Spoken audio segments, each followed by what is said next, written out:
السلام علیکم ناظرین کرام، نئی ویڈیو میں آپ کو خوش آمدید کہتے ہیں۔ شیر افضل مروت کو اپنی غلطی کا احساس ہو گیا ہے۔ دوسری طرف جیسے ایک کہاوت ہے کہ نادان دوست سے دانا دشمن بہتر ہے، پی ٹی آئی کی اس وقت آزاد قیادت اگر عمران خان کی دشمن نہیں تو کم از کم اس ٹائم نادان دوست کا کردار ضرور ادا کر رہے ہیں۔ اہم ترین کیسز ہیں اس میں فوجی عدالتوں کا کیس، عمران خان کے توشہ خانہ کیس، سائفر کا کیس، اور پھر عمران خان کی ضمانت کا کیس ہے القادر ٹرسٹ کیس۔ یہ سب کیسز عدالتوں میں لگے ہوئے ہیں اور اسی ہفتے سے ان کی سماعت شروع ہے، لیکن آپ کو پی ٹی آئی کی طرف سے پن ڈراپ سائلنس نظر آ رہا ہے۔ جبکہ یہی نون لیگ تھی 2019 میں تو کوہرام مچایا ہوا تھا انہوں نے، ہر روز نواز شریف کی پلیٹوں کی خبریں آتی تھیں، ہر روز پریس کانفرنسز ہوتی تھیں اور عدالتوں پر دباؤ ڈالا جاتا تھا۔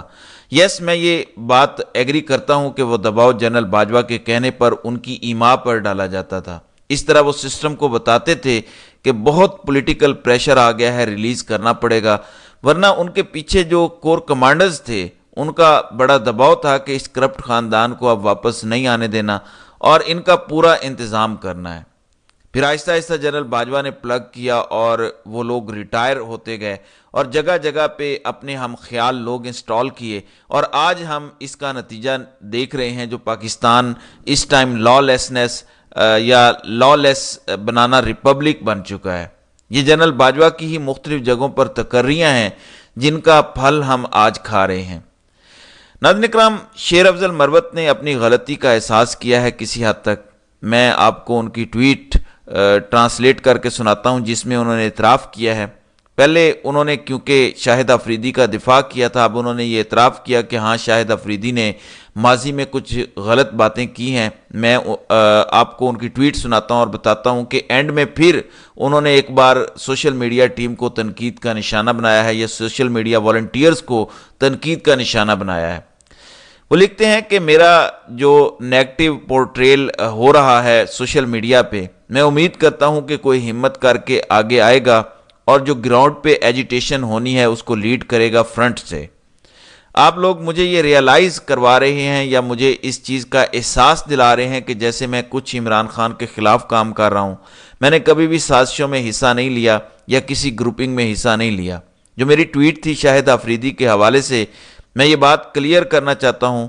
عمران ریاض کا ویلاگ دیکھنے کے بعد، ان کی کچھ سٹیٹمنٹس دیکھنے کے بعد میں یہ مانتا ہوں کہ شاہد افریدی ریکلیس رہے ہیں، غیر محتاط آپ کہہ سکتے ہیں کہ وہ رہے ہیں۔ شاہد افریدی کو ایک سٹرونگ مرد کی طرح ہیومن رائٹس وائلیشن پہ ری ایکشن دینا چاہیے تھا۔ شاہد افریدی کی کچھ سٹیٹمنٹس غیر ضروری ہیں، متنازع ہیں، اور میں عمران ریاض خان کے ویوز کو پوری طرح سے انڈورس کرتا ہوں۔ تو شیر افضل مروت اپنے پچھلے سٹانس سے واپس آئے ہیں، جہاں انہوں نے آؤٹ اینڈ آؤٹ جا کے شاہد افریدی کو سپورٹ کیا تھا، اب وہ اس سے پیچھے ہٹ گئے ہیں۔ ان کا کہنا ہے کہ شاہد افریدی کی کچھ ماضی کی سٹیٹمنٹس، ان کی ٹویٹس اور ان کی ساری چیزیں دیکھنے کے بعد میں اس نتیجے پہ پہنچا ہوں کہ ان کے بارے میں جو عمران ریاض خان نے ساری بات کی ہے درست ہے۔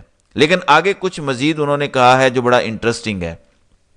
کہتے ہیں کہ ہمیں ایک دوسرے کے رائٹ ٹو ایکسپریشن کا احترام کرنا چاہیے اور یہ جو پیٹی ایشوز ہیں یعنی معمولی چھوٹے موٹے ایشوز ہیں ان میں نہیں پڑنا چاہیے۔ میں سب کو یہ کہوں گا کہ میں جو اپنی سروسز دے رہا ہوں یہ والنٹیئرلی دے رہا ہوں، اور اگر اس طرح کی ہاسٹیلٹیز چلتی رہیں یعنی میرے ساتھ دشمنوں والا رویہ چلتا رہا تو اس سے نقصان پہنچے گا۔ میرا رول ایک رضاکار کا ہے اور کوئی پریشر مجھے سب ڈیو نہیں کر سکتا، مجھے دبا نہیں سکتا۔ اگر آپ چاہتے ہیں کہ میں پچھلی صفوں میں بیٹھنے والوں کی طرح بیٹھ جاؤں اور خاموش ہو جاؤں اور میں یہ فیصلہ کر لوں کہ میں نے اب خاموش ہونا ہے تو کوئی میرا ارادہ تبدیل نہیں کر سکے گا۔ کسی کی بھی بدنیتی پر مبنی کوششیں مجھے دبانے میں کامیاب نہیں ہو سکتی۔ اگر میں نے پچھلی صفوں میں بیٹھنے کا فیصلہ کر لیا تو اس کی ساری ذمہ داری سوشل میڈیا واریئرز پر ہوگی۔ یعنی یہاں شاہد افریدی کے معاملے میں غلطی بھی تسلیم کر لی ہے، اپنے پچھلے موقف سے بھی ہٹ گئے ہیں۔ وہیں پہ شیر افضل مروت نے ایک بار پھر تحریک انصاف کے ساتھ جڑے یا عام عوام جو سوشل میڈیا واریئرز ہیں ان کو ایک بار پھر تمام تر چیزوں کا ذمہ دار قرار دے دیا ہے۔ ناظرین اکرام، یاد رکھیے گا میں یہاں کوئی غلط فہمی پیدا نہیں کرنا چاہتا اور مجھے ون وے اور اندر ظاہر ہے کہ اتھینٹک معلومات نہیں ہے، لیکن ایک چیز مجھے پتہ ہے کہ منصوبہ سازوں کو سب سے زیادہ تکلیف تحریک انصاف اور ان کے ساتھ جڑے سوشل میڈیا کے لوگوں سے ہے۔ مین سٹریم میڈیا مینج ہو چکا ہے، کوئی ایک آواز بھی نہیں اٹھ سکتی منصوبہ سازوں کی مرضی کے بغیر۔ اور جب انتخابی نشان لے لیا گیا تھا تو منصوبہ ساز آرام سے بیٹھ کے سیب کے جوس پی رہے تھے بند کمروں میں، تب سوشل میڈیا کے والنٹیئرز اور واریئرز نے تحریک انصاف سے جڑے آزاد لوگوں کے درجنوں کے حساب سے انتخابی نشان عوام تک پہنچا دیے تھے۔ یہ میریکل سوشل میڈیا نے کیا تھا، اس لیے منصوبہ سازوں کو اس سے تکلیف ہے۔ اور میں شیر افضل مروت صاحب کو کہنا چاہوں گا کہ اس وقت اگر آپ سوشل میڈیا ٹیم کو ٹارگٹ کریں گے تو آپ کی شخصیت متنازعہ قرار دی جائے گی، جو اس وقت نہ آپ کے لیے اچھا ہے اور نہ پارٹی کے لیے اچھا ہے۔ آپ کے جو بھی شکوے ہیں سوشل میڈیا سے وہ آپ بند کمروں کے اندر پارٹی کے سامنے رکھ دیں۔ اگر آپ کو کوئی ٹارگٹ کر رہا ہے اور آپ کو لگتا ہے کہ کوئی پارٹی کے اندر سے ایسا کر رہا ہے، لیکن سوشل میڈیا کو ایسے کہنا کہ آپ ذمہ دار ہوں گے اگر میں پیچھے ہٹ گیا، میرے خیال میں ایسی کنفرنٹریشن کی نوبت نہیں آنی چاہیے۔ اس سے بڑا نقصان ہوگا کاز کو بھی اور عمران خان کو بھی۔ تھوڑا سا میں ٹچ دینا چاہتا ہوں کہ جو لوگ شاہد آفریدی ورسز عمران خان کر رہے ہیں، ہاں کہاں راجہ بوجھ کہاں گنگو تیلی، شاہد آفریدی واز اے کرکٹر، وہ ایک کرکٹر تھے اور اب وہ ایک کاروباری شخصیت ہیں بس۔ شاہد آفریدی کی تیسری کوئی پہچان نہیں ہے، جبکہ عمران خان تاریخ کا سب سے بہترین کرکٹر رہنے کے باوجود آج اپنی پہچان ایز اے کرکٹر نہیں رکھتا، بلکہ پاکستان کی تاریخ کے سب سے بڑے لیڈر کے طور پہ رکھتا ہے۔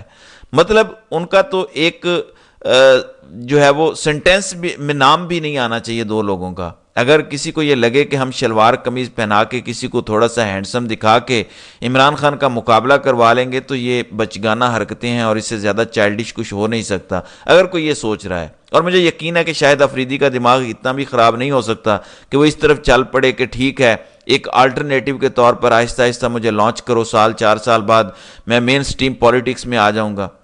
جب ایک طرف آکسفورڈ کا گریجویٹ جبکہ دوسری طرف میٹرک فیل ہو، یعنی کوئی مقابلہ تو کرو یار، سوچ سمجھ کے مطلب ایسی بات ہونی چاہیے۔ شاہد آفریدی ایک کرکٹر، ایک کرکٹ سٹار ہیں، ایک بزنس مین ہیں، ان کا ایک اپنا مقام ہے، ایک بندہ پاکستان کی تاریخ کا سب سے بڑا لیڈر ہے اور دنیا کے ٹاپ 3 لیڈروں میں سے ایک ہے۔ کروڑوں لوگ جس پر جان چھڑکتے ہیں اور اس کے نظریے کی وجہ سے چھڑکتے ہیں، اس کی لک، اس کی شلوار قمیض، اس کی چپل کی وجہ سے نہیں، اس کے سٹائل کی وجہ سے نہیں، اس کے ماضی میں پلے بوائے ہونے کی وجہ سے نہیں، اس کے نظریے کی وجہ سے لوگ اس پر جان چھڑکتے ہیں۔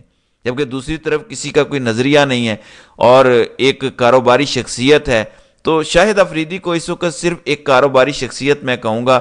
آپ کیا مقابلہ کر رہے ہیں؟ تو خدا را ایسے نہ کریں۔ اب آتے ہیں ذرا عمران خان نے ایک پریڈکشن کی تھی جو میں آپ کو سنانا چاہتا ہوں، یہ ذرا سنیں۔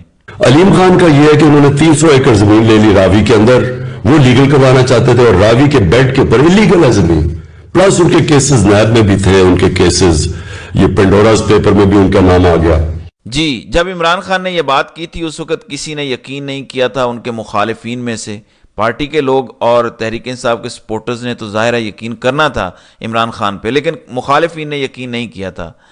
ناظرین اکرام، اب آفیشیل ہو گیا ہے کہ علیم خان نے 11,000 کنال زمین، وہی زمین جو عمران خان نشاندہی کر رہے تھے روڈا کے حوالے سے، وہ حاصل کر لی ہے، 5 گھی میں اور سر کڑاہی میں۔ ذرا امیجن کریں کہ عمران خان کو کیسے کیسے سانپوں نے گھیرا ہوا تھا، اور کیسے جب عمران خان کا رائز ہو رہا تھا تو منصوبہ سازوں نے اپنے ٹروین ہارسز عمران خان کے ساتھ شامل کروا دیے تھے تاکہ عمران خان کبھی بھی آؤٹ آف کنٹرول ہو تو ان کے ذریعے اس کے نیچے سے زمین کھینچ لی جائے۔